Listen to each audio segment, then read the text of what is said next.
नमस्कार, स्वागत आप सभी का। आपके साथ मैं हूं पुनीत और आप देख रहे हैं क्रिमिनल्स। आज क्रिमिनल्स में वो गैंग बेनकाब होगी जो ठगने में माहिर है। शिकार के रुपयों को उसकी आंखों के सामने वो पार कर लेती है। एटीएम में ठगी लाइव दिखाएंगे, खुलासा जरूर देखिए। सावधान करती एक और वारदात, गोलगप्पे वाली गैंग कहीं आपके इलाके में तो रेकी नहीं कर रही।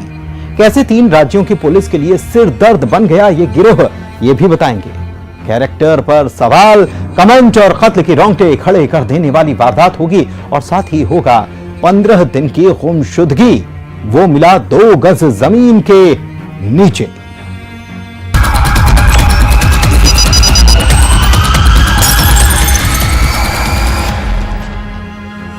तो अगर आप भी एटीएम में रुपए निकालने जा रहे हैं तो संभल कर ही जाइए। ऐसा न हो कि आपकी आंखों में धूल झोंक दी जाए। धूल ऐसे नहीं झोंकना है, आपकी आंखों के सामने आपके रुपयों पर डाका डल जाए और आपको खबर भी ना लगे, ऐसी धूल। अगर आपको यकीन नहीं होता तो आपको एटीएम में ठगी लाइव दिखाते हैं। ये वारदात ये कह रही है कि ऐसे मददगारों से सावधान रहिए।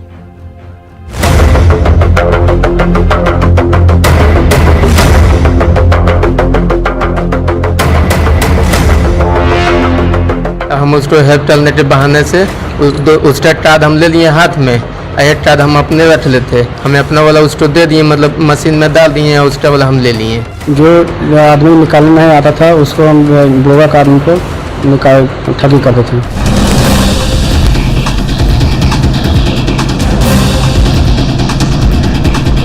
आदमी बगल में रहता है, वो पासपोर्ट देख के निकल जाता है।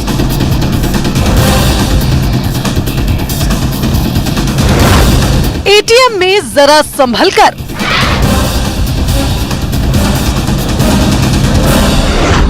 ऐसे मददगारों से सावधान।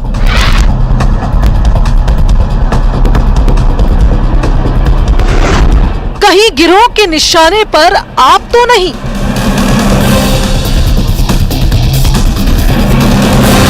देखिए, ऐसे डालते हैं ठग डाका।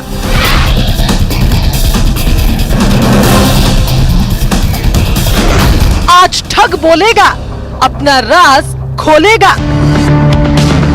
ये खबर आपको खबरदार कर रही है। कैसे गैंग शिकार को चूना लगाता है, ये आप लाइव देखेंगे। कैसे साजिश रची जाती है, ये ठग गैंग खुद आपको लाइव बताएगा। देखिए, शुरू हो गया है ठगी का काउंटडाउन। देखिए ये लाइव तस्वीर। बलरामपुर के रामानुजगंज में एटीएम में गिरोह का ये शख्स पहले दाखिल होता है, जो इधर उधर देखता है और इसके बाद ग्राहक यहां एंट्री करते हैं। गैंग का ये सदस्य एटीएम में ही मौजूद रहता है।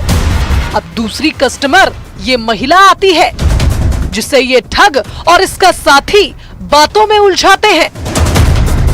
एटीएम नहीं चलने का बहाना बनाते हैं और मदद के नाम पर देखते ही देखते एटीएम कार्ड बदल लेते हैं।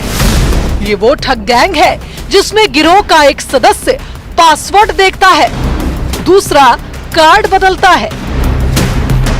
सुनिए कैसे करते हैं ये ठगी। निकालने के लिए गया ने, तो उसको निकालने के लिए नहीं आया, तो वो मतलब बोला कि हेल्प चल, तो कुछ भी बोला। तो हम उसको हेल्प चलने के बहाने से उसका कार्ड हम ले लिए हाथ में, एक कार्ड हम अपने रख लेते। हमें अपना वाला उसको दे दिए, मतलब मशीन में डाल दिए, उसका वाला हम ले लिए। पासवर्ड कैसे? एक आदमी बगल में रहता है, वो पासपोर्ट देख के निकल जाता है। महिला से एटीएम बदल भी लिया गया। सोचिए ये गैंग कितना शातिर है। महिला को ये पता भी नहीं चला कि वो इस गैंग के जाल में फंस चुकी है। रुपए निकलने का मैसेज आया, तब जाकर इस ठगी का खुलासा हुआ। मामला सीधे रामानुजगंज थाने में महिला ने दर्ज कराया। ये जो आरोपी है आगे आकर के कि आपको निकालने में दिक्कत हो रही है पैसे, मैं मदद कर देता हूँ करके उसको मदद करने के बहाने एटीएम को चेंज कर लिया गया और उस एटीएम को लेकर के वो बाहर निकल आया। सेम टाइम जब महिला जो थी उसको एटीएम से अपने पैसे निकालने का प्रयास किए, परंतु पैसे नहीं निकल पाए। इसके बाद में कुछ देर बाद महिला को एक मैसेज आया कि उसके अकाउंट से 16,000 रुपये पार हो गए। तो इस घटना को सर्वप्रथम थाना प्रभारी रामानुजगंज के पास में महिला रिपोर्ट करने गई, जिस पर थाना रामानुजगंज में 420 के तहत में अपराध पंजीबद्ध किया गया। फरियादिया राखी टोपो की शिकायत पर मामले की तफ्तीश शुरू हुई। एटीएम के सीसीटीवी फुटेज निकाले गए, आरोपियों के फुटेज सर्कुलेट किए गए। तब इन आरोपी राजेश कुमार और धर्मेंद्र कुमार की लोकेशन पुलिस को मिली। थाना बलरामपुर और थाना रामानुजगंज का ये जॉइंट ऑपरेशन था।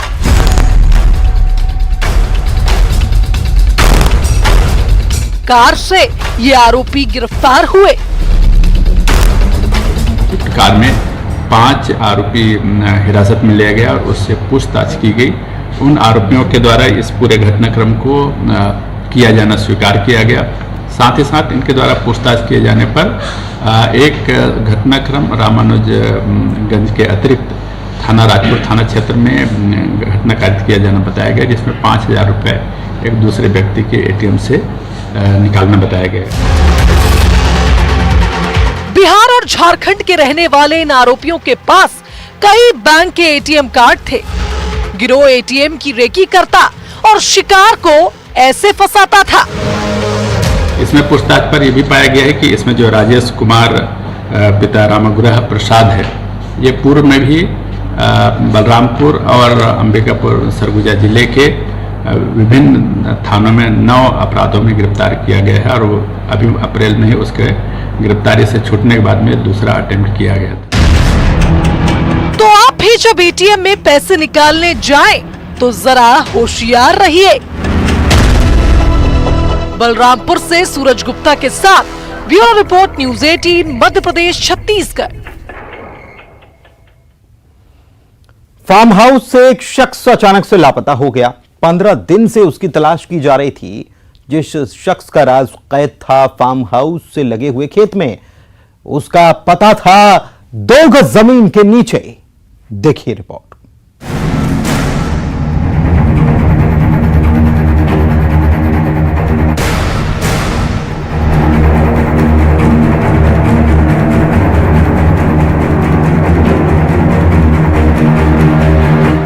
दिन से दफन था राज।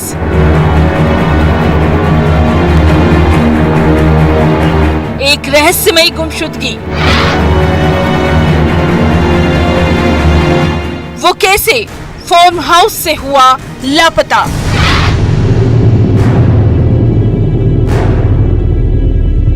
हत्या, हंगामा, बवाल।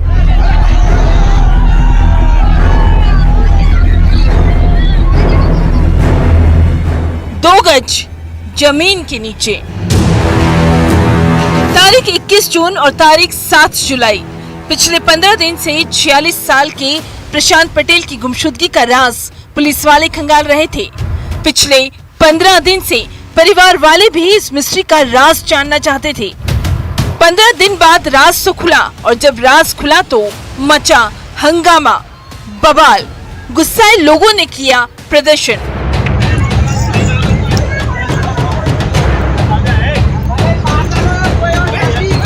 15 दिन से लापता प्रशांत आखिर कहां गुम हो गया था, जिसकी आखिरी बार जिन लोगों के साथ लोकेशन देखी गई। शक के आधार पर पुलिस ने उन लोगों से पूछताछ की और फिर शुरू हुई खेत की खुदाई।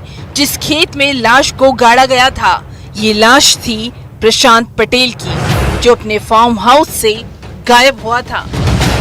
21 जून को प्रशांत पटेल, पिता बसंत पटेल, उम्र 46 साल, सेमरी खुर्द के रहने वाले हैं। इनके अपने खेत से गुमशुदगी की सूचना पुलिस को प्राप्त हुई। पुलिस ने उसी दिन गुम इंसान गायब किया। पुलिस के द्वारा लगातार जांच की जा रही थी और जांच दौरान जो तथ्य सामने आए, जो संदेही थे, उनसे जब पूछताछ की गई तो उनके द्वारा जो जगह बताई गई, उस जगह से कल बीती रात वहां पर प्रशांत पटेल का शव बरामद हुआ है। शव को पीएम के लिए भेज दिया गया है। पीएम रिपोर्ट के उपरांत हत्या 302 का मामला दर्ज कर प्रकरण की जांच की जा रही है। नर्मदापुरम के डोलिया के सेमरी खुर्द के रहने वाले प्रशांत पटेल की हत्या लोहे के रॉड से हमला करके की गई। हत्या का राज ही रहे। इसलिए आरोपियों ने फार्म हाउस के पास बने खेत में लाश को गाड़ दिया। हत्या अभी तक जो जांच में तथ्य सामने आए हैं उसे पता चला है कि आरोपियों के द्वारा मृतक के सिर में लोहे की रॉड मारकर हत्या को अंजाम दिया गया है। मृतक की लाश अपन को उसके टप्पा जहां से वो गायब हुआ था उससे लगभग 1 किलोमीटर की दूरी पर ही उसी के खेत में जमीन के अंदर गड़ा हुआ उसका शव मिला है। आखिर आरोपियों की प्रशांत से ऐसी कौन सी दुश्मनी थी, कौन सा बदला लिया गया? तो ये कहानी है 2 गज जमीन की। पुलिस की माने तो कत्ल के मास्टरमाइंड मयंक तिवारी ने अपने साथियों के साथ मिलकर प्रशांत की हत्या की थी। जमीन विवाद को लेकर कत्ल की ये वारदात हुई। जो प्रारंभिक जांच आई है उसमें जमीन संबंधी विवाद ही इस हत्या का मुख्य कारण माना जा रहा है। प्रारंभिक जांच में अभी तक हमारे पास 2 आरोपी हैं जिनकी पूछताछ की जा रही है। एक आरोपी सेमरी खुद गांव का ही रहने वाला है और दूसरा आरोपी उसका रिश्तेदार है। हत्या के बाद मृतक का गांव पुलिस छावनी में तब्दील हो गया है। क्या कत्ल के पीछे कुछ और भी वजह है? इसकी भी जांच जारी है। नर्मदापुरम से शैलेंद्र कौरव के साथ bureau report, news 18 Madhya Pradesh Chhattisgarh. गोलगप्पे, जी हां, क्रिमिनल्स में लेकिन गोलगप्पे का क्या काम? यकीनन आपके मुंह में पानी आ गया होगा, लेकिन ये वो फुल्की बेचने वाली इंटरस्टेट गैंग है जो पानी पूरी बेचने के बहाने करती है रेकी, जिसने मध्य प्रदेश, उत्तर प्रदेश, राजस्थान में कई वारदातों को अंजाम दिया है। आप भी ऐसी गोलगप्पे वाली गैंग से सावधान रहिए, कहीं गोलगप्पे की आड़ लेकर आपके घर की कोई रेकी तो नहीं कर रहा। होशियार रहिए।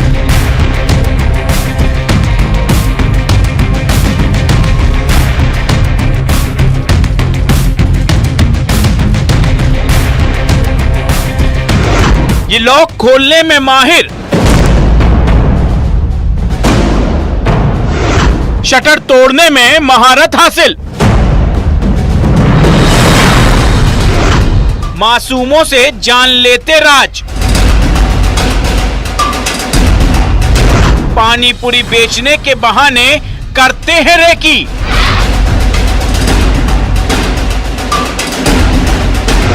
गोलगप्पे वाली गैंग से सावधान। पानी पूरी या कहें पानी बताशा या फिर गोलगप्पे, जिसका चटकारा जबान पर आते ही टेस्ट बदल जाता है, लेकिन ये चटकारा उस गैंग का हथियार है जो इलाके इलाके घूमकर कहते हैं पानी पूरी वाला, फुल्की वाला आ गया है। वो इंटरस्टेट गैंग जिसका खुलासा होश उड़ाने वाला है। इस गैंग के बारे में पहले जान लीजिए। एमपी के कई शहरों में इसने वारदात की, यूपी में भी इस गैंग की तलाश है, राजस्थान में भी इसने वारदात को अंजाम दिया। जिस गैंग को पकड़ने के लिए 40 से 45 दिन में करीब 20,000 मोबाइल नंबर खंगाले गए। ये अंतर्राज्यीय चोर गिरोह है। इसने थाना दमोह, जिला भिंड और जालौन उत्तर प्रदेश और इटावा राजस्थान में भी घटना को कबूल किया है। दरअसल श्योपुर के कोतवाली थाना इलाके के नागदा और आपदा गांव में चोरी की वारदात हुई। इस चोरी को ट्रेस करने में इंटरस्टेट गैंग का खुलासा हुआ। चोरी गए दोनों प्रकरणों का खुलासा हुआ, जिसमें कोतवाली थाना क्षेत्र के जो चोरी की घटना हुई है उसमें 1.5 लाख रुपए का मसरूका बरामद किया गया है। आपदा थाना क्षेत्र में जो आपदा में घटना हुई है उसको भी उन्होंने कबूल किया है। वारदात का तरीका भी सुनिए। ये गैंग पानी पूरी बेचने के बहाने रेकी करता है, उन कॉलोनी इलाके को टारगेट करता है जहां वारदात करनी है।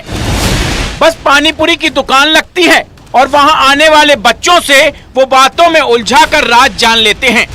उसके बाद सूने घर पर अपने साथियों के साथ धावा बोलता है ये गैंग।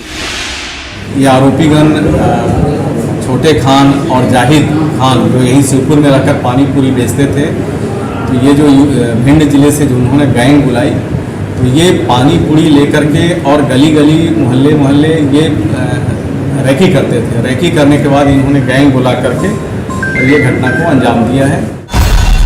ताला चटकाने और शटर उचकाने में इस गैंग ने महारत हासिल की है। क्या सिर्फ 3 स्टेट में ही इस वारदात को अंजाम दिया या फिर कई और राज्यों में ये चटकारे गुनाह की कहानी सुना रहे हैं? तफ्तीश जारी है।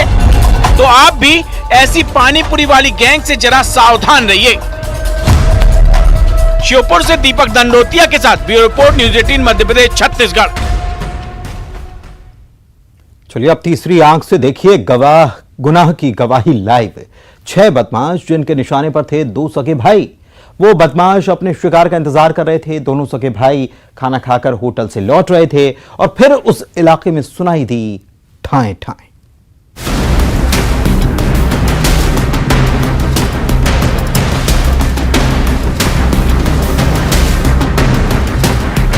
एक मिनट 51 सेकेंड का ये वीडियो है जिसमें फायरिंग की वारदात लाइव है।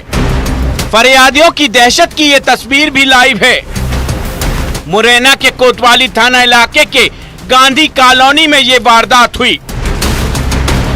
रात करीब 1:30 बजे का वक्त है। इसी बीच 6 बदमाश इन सगे भाइयों जितेंद्र और भोलू गुर्जर को घेर लेते हैं। पहले उनके साथ जमकर मारपीट करते हैं और फिर उसके बाद ये तस्वीर कैद होती है। दोनों भाइयों में से एक भाई जान बचाकर भागता है, जिस पर ये बदमाश फायरिंग करते हैं। इसी बीच दूसरे भाई के साथ भी बदमाश मारपीट करते हैं। कट्टे की बट से उसके सिर पर मारते हैं। इसी बीच लोगों के निकलने पर बदमाश भाग जाते हैं। दोनों भाई जितेंद्र और भोलू गुर्जर होटल से खाना खाकर लौट रहे थे। सुनिए फरियादी की जुबानी दहशत की इस कहानी को। मैं होटल से खाना खाते होटल गया, खाना खाया, फिर आया मैं सामने मेरे सामने 5-6 लोग खड़े थे, तो सीधे आके उन्होंने फायरिंग करी। कितने लोग थे? 6 लोग। कैसे फायर किया है? और किसी की लगी? मेरे पैर में गोली लगी और भाई सिर में लगी। एक भाई के पैर में गोली लगी है, दूसरे के सिर पर हमले से वो जख्मी हुआ है। आखिर क्यों दोनों सगे भाई इन बदमाशों के निशाने पर थे? फरियादी के मुताबिक पुरानी रंजिश का ये बदला लिया गया है। वो रंजिश क्या थी ये भी सुनिए। पुरानी रंजिश चल रही थी उनसे, उन्होंने पहले झूठे नाम लगा दिए थे केस में, हम जांच में निकल गए थे। मैंने पैसा दिया था उन लोगों का, मुँह खुल गया होगा। एक संतान का, एक संतरिया, एक संतान का लड़का था। फिलहाल पुलिस मामले की जांच कर रही है। दिनांक 27/6/23 का एक वीडियो वायरल हुआ है। उसमें एक व्यक्ति के एड़िए में गोली लगना और एक के सिर में कुछ चोट होना पता लगा है। उसकी सत्यता की जांच की जा रही है। जैसी स्थिति पाई जाएगी कार्रवाई की जाएगी। वो तो गनीमत थी, इस फायरिंग में दोनों सगे भाइयों की जान बच गई। मुरैना से अमित शर्मा के साथ bureau report, news 18 Madhya Pradesh, Chhattisgarh.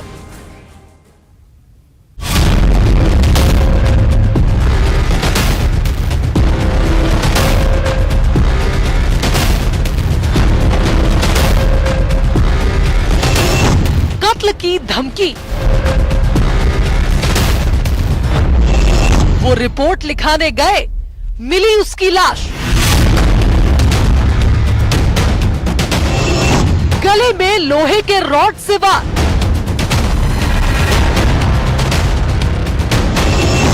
सड़क पर फेंक दी लाश। कातिल कौन? कैरेक्टर पर सवाल।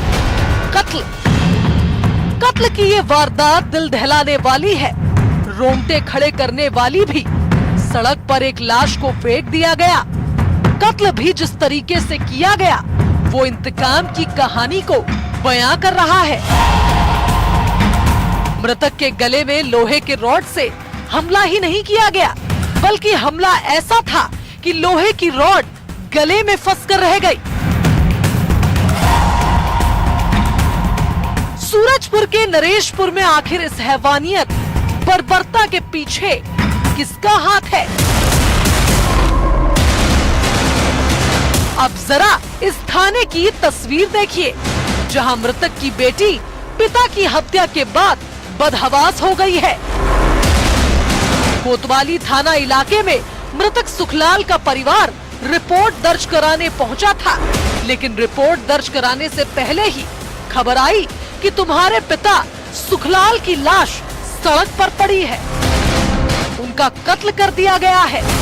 अब बोले पैसा ला काहे ले ले इसे तो मारपीट कर लगी, तो मारी में तो पूरा यहाँ छिलाई नहीं, हमर पूरा चोट लगी से आए रहन रिपोर्ट करे हमन। ओकर बाद आए गए सब कोई आ गए, पापा बोलिस चला ठीक है ले ले। तो ओकर बाद यहाँ आए के बाद रिपोर्ट करवाते है और हॉस्पिटल में जाके मेडिकल जांच कराते। ओकर से पहले मैं पापा ला मार दी, फोन करके बोलत है नहीं है।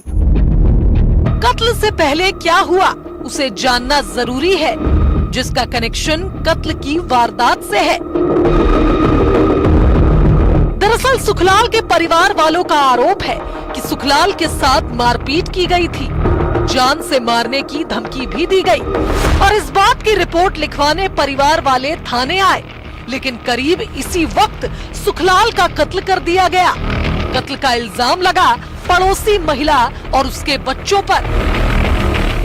नरेशपुर में मृतक सुखलाल का हत्या हुआ था, जिसका अपराध पंजीबद्ध करके विवेचना में लिया जा रहा था, जिसमें हत्या करने वाले 3 लोगों को गिरफ्तार किया गया है और न्यायिक रिमांड पर भेजा गया है और उसमें से एक अभी फरार है, जिसको जल्द गिरफ्तार कर लिया।